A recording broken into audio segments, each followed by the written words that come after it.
российской аналитической недели. Хочу вернуть вам эту шайбу в ответ. Mr. President, I want to ask you a little bit more specifically about succession plans. Every good CEO has one. When you think about this with regards to Russia, do you really want to be president when you're 84 years old? Господин президент, хотел спросить, каждый исполнительный директор всегда думает о том, кто будет его преемник. Что вы думаете о вашем преемнике? Вы действительно хотите быть президентом, пока у него будет 84? Нет, я на такие вопросы предпочитаю не отвечать. Это традиционный мой ответ. До следующих выборов еще достаточно много времени. Разговоры на эту тему дестабилизируют ситуацию.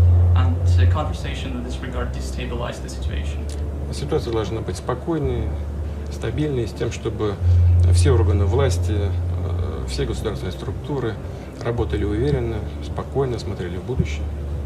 And the situation must be stable and safe in order for all the power structures and state structures to work responsibly and securely. Да, Конституция позволяет мне это сделать, баллотироваться на следующий срок, но никаких решений на этот счет пока не принято. You mentioned several. I'm sorry. Constitution allows me to run for another 6 years, but I haven't taken a decision in this regard. Mr. President, I want to ask you specifically about the Middle East. You mentioned several times your relationship with Saudi Arabia, that of course via OPEC+. How do you see the region today? Are you worried about what's happening there with the departure of the United States? Я думаю, что Ближний Восток – это очень перспективный регион мира. I think that the Middle East is a very promising region of the world. И то, что я сейчас вижу и в Объединенных Арабских Эмиратах, в Саудовской Аравии, руководство этих стран предпринимает энергичные шаги для того, чтобы диверсифицировать свою экономику. And now I see that the leadership of the UAE and Saudi Arabia makes energetic steps in order to diversify their economies. Руководство этих стран думает о будущем. Leadership of these countries think about the future. И я уверен, что они будут добиваться результатов, потому что действуют очень целенаправленно.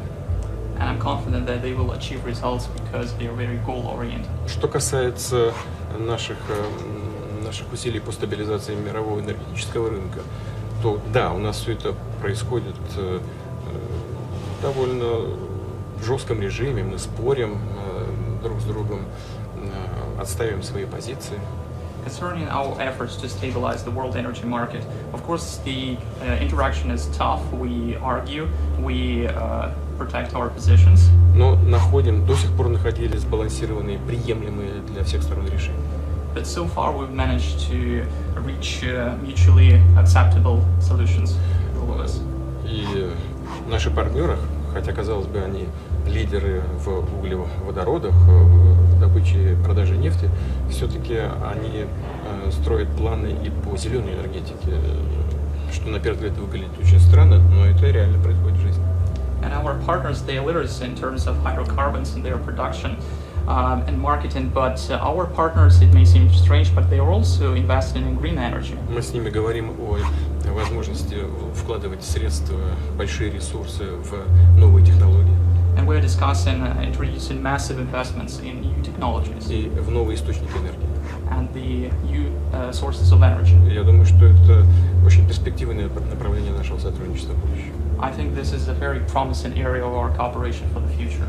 So Mr. Novak, a few months ago, suggested that we're going to see oil contracts denominated in something other than US dollars, possibly in crypto. When do you think that we will see that happen? В криптовалюте контракты, но пока об этом рано говорить. It's early to say so. Потому что криптовалюта, конечно, она может быть расчетной единицей. Cryptocurrency may be a unit of contact. Но она очень нестабильна. But it's very unstable. Ну, для того, чтобы переводить средства там из одного места в другое, да, но торговать, тем более торговать энергоресурсами, на мой взгляд, пока еще это преждевременно. To transfer money to some other place maybe, but it's too early to talk about the trade of energy resources in crypto. Криптовалюта пока ничем не обеспечена. Cryptocurrency is not supported by anything. Она имеет место на существование, и как средство расчета может использоваться, конечно. It may exist as a means of payment. Да, но торговля нефтью, скажем, или другими первичными материалами, источниками энергии, все-таки пока, мне кажется, об этом рановато говорить. But I think it's too early to say about the oil trade in cryptocurrency and trade in other primary energy sources. Все развивается, все имеет право на то, чтобы существовать. Мы будем смотреть, как это будет идти дальше. Может быть, когда-то это может быть и средством накопления. Но мы видим, как колеблется этот рынок. And everything develops, and it has the right to exist, and we'll see in the future. Maybe it will be means of accumulations. We'll see. Сегодня рановато. But it's too early to talk about it today. Does that mean, though, in your view, with regards to crypto, people like Elon Musk, the value of what they hold is worthless? То есть вы считаете, что это ничего не значит, и такие люди, как Илон Маск, то, что у них есть, это все ничего не стоит? Почему же? Это стоит. Просто можно ли это использовать в качестве расчетной единицы при купле-продаже нефти? Вот я о чем говорю. No, I believe that it has value, but I don't believe it can be used in oil trade. А потом для того, чтобы значит, имитировать, нужно же, вы знаете об этом, огромное количество энергии. But in order to emit cryptocurrency, it demands tons of energy. Да, это нужно использовать пока, использовать традиционные виды, прежде всего углеводороды. And so far, we misuse traditional means hydrocarbons. I know that via your central bank governor, our conversation this summer, she essentially said to me that you're moving away from US dollar denominated assets when it comes to trying to diversify away from the US dollar. Is that so sanctions have less of a bite to the Russian economy? Мне этим летом глава ЦБ сказала, что вы уходите от доллара, в том, что касается расчетов, пытаетесь диверсифицировать ситуацию. Это сделается для того, чтобы санкции были менее болезненными? Мне кажется, что Соединенные Штаты совершают очень большую ошибку, что используют доллар в качестве санкционного инструмента. I believe that the US makes a huge mistake in using dollar as a sanction instrument. Они это делают, так как препятствуют расчетам в долларах за санкционную продукцию. And it does so because it impedes US transfers in US currency or buying sanctions production. Просто нам невозможно получить деньги клиентов за поставленную продукцию в долларах. So we can acquire monies of our clients in dollars. К чему это приводит? And what does it lead to? Мы вынуждены просто. У нас нет другого выбора. Мы просто вынуждены переходить к расчетам в других валютах. And so we are forced, we have no other choice but to move to transactions in other currencies. Это первое. This is the first thing I wanted to А say. второе, когда другие страны, которые используют доллар в качестве резервной валюты, либо в качестве инструмента расчетов, видят, что происходит, у них у самих возникает тревога, что доллар может быть использован и в их отношении таким же образом. And secondly, other countries who have their reserve currencies or use dollars as a means of payment, they are also concerned by the situation. They are concerned that this dollar may be used against them. И они тоже начинают сокращать и свои долларовые авуары, и как расчетную единицу меньше использовать. And so they do the same. They diminish the role of dollar in their reserves, and they move away from using it as a means of payment. Результат. So this is the result. Нет, результат в том, что даже ближайшие партнеры и союзники США в своих резервах долю доллара сокращают. Это факт статистический. As a result, even close partners and allies of the United States move away from dollar as a means of payment, and this is a fact. И мы, конечно, это делаем. И в резервах своих сокращаем доллар, и в расчетах мы стараемся переходить. Это не всегда возможно, но стараемся переходить на расчеты в национальных валютах. And we also do the same. We diminish the role of dollar in our reserves, means of payment, and we try, it's not always successful, but we try to move to making transactions in national currencies. В этой связи можно сказать, что США пилит сук, на котором сидят. In this regard, we can say that the United States bites the hand that feeds this. Потому что это абсолютно конкурентное преимущество доллара в качестве универсальной резервной валюты мировой. они его подрывают таким образом. В интересах сиюминутной политической конъюнктуры наносят ущерб своим стратегическим экономическим интересам. And this dollar is a competitive advantage. It is a universal reserve currency, and the United States today uses it to pursue political situation, immediate political goals, and they harm their strategic and economic interests as a result. Do you see the US dollar devolving into a currency that isn't the world's reserve currency? Do you believe that can happen? Вы думаете, что доллар движется к тому, чтобы перестать быть мировой резервной валютой? Думаете, это возможно? Он подрывает свои позиции в качестве мировой резервной валюты. It undermines its position as a world universal reserve И currency. объемы расчетов в долларах сокращаются, и объемы резервов различных стран мира тоже в долларах сокращаются. And both transactions and reserves in dollars shrink. Но мы не заинтересованы в том, чтобы полностью уходить от расчетов в долларах. But we are not interested in moving completely away from transactions in И dollars. нас пока устраивает, скажем, расчеты за энергоресурсы в долларах, за нефть прежде всего.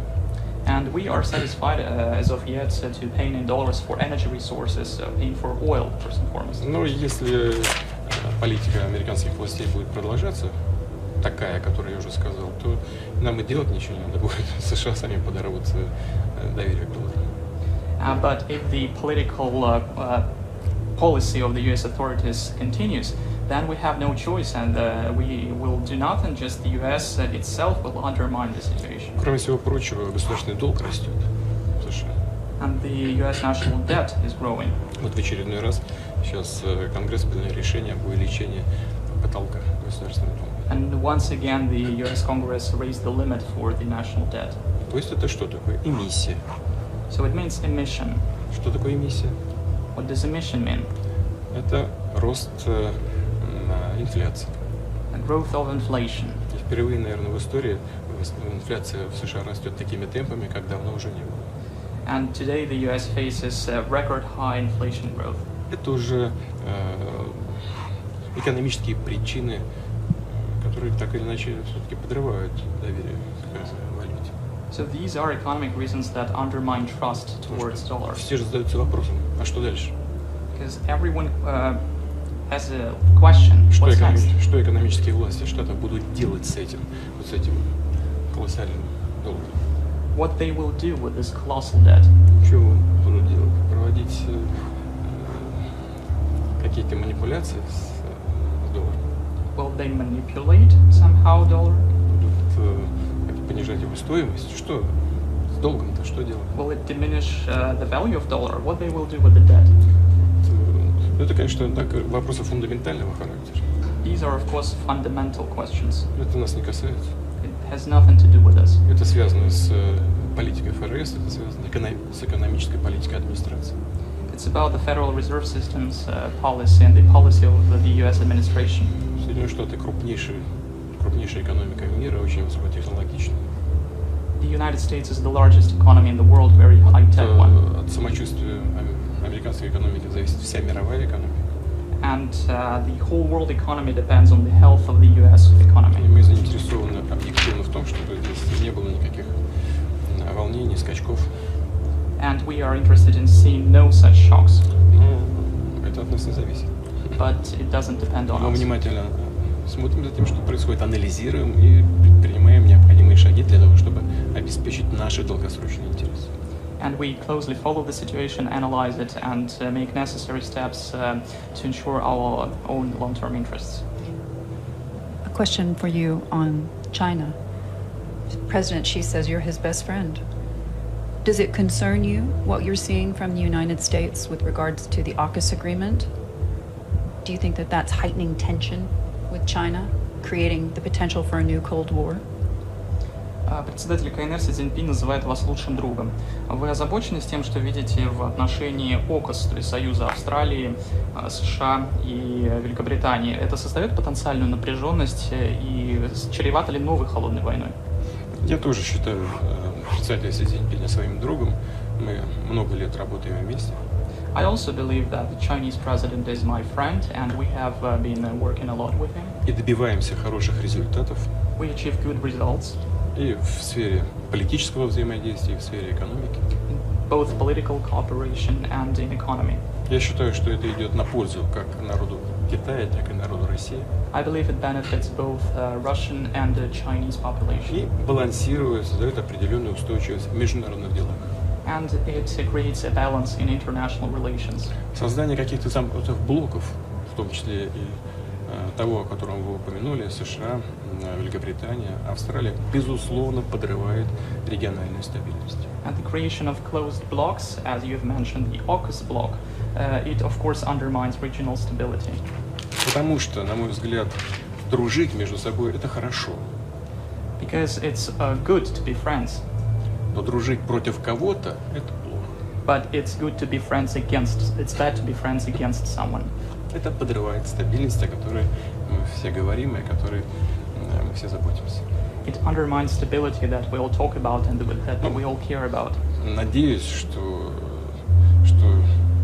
то, что сделано, то сделано, но ситуация не будет развиваться по какому-то непредсказуемому сценарию и не будет вызывать каких-то дополнительных напряжений в регионе. And the situation is what we see, but I hope that it will not develop in an unprecedented way and will not create additional problems in the region. Before I let you go, in terms of your greatest concern, you mentioned inflation. We now have the prospect of stagflation. We talked about AUKUS. We talked about tension in the South China Sea, what's happened in Afghanistan. Now we have a gas crisis, a cornucopia of issues facing the world. What is your greatest concern today? Мы говорили уже о многих проблемах, которые существуют. Инфляция, стагнация, ОКУС, Южно-Китайское море, Афганистан. Это как проблемы сыпятся как из рога изобилия. А на ваш взгляд, какая самая серьезная проблема на сегодняшний день? Для нас самая главная проблема и самая главная задача, которую мы должны решить, это подъем доходов граждан страны. Our main problem, our main issue and goal is to increase the revenues of our citizens. Это наша главная, основная задача. This is our main challenge. И мы не собираемся решать ее простыми линейными методами. And we're not going to use simple linear methods to solve it. Для этого мы должны обеспечить рост темпов развития экономики и изменения ее качества. In order to do so, we need to ensure economic growth and to increase its quality.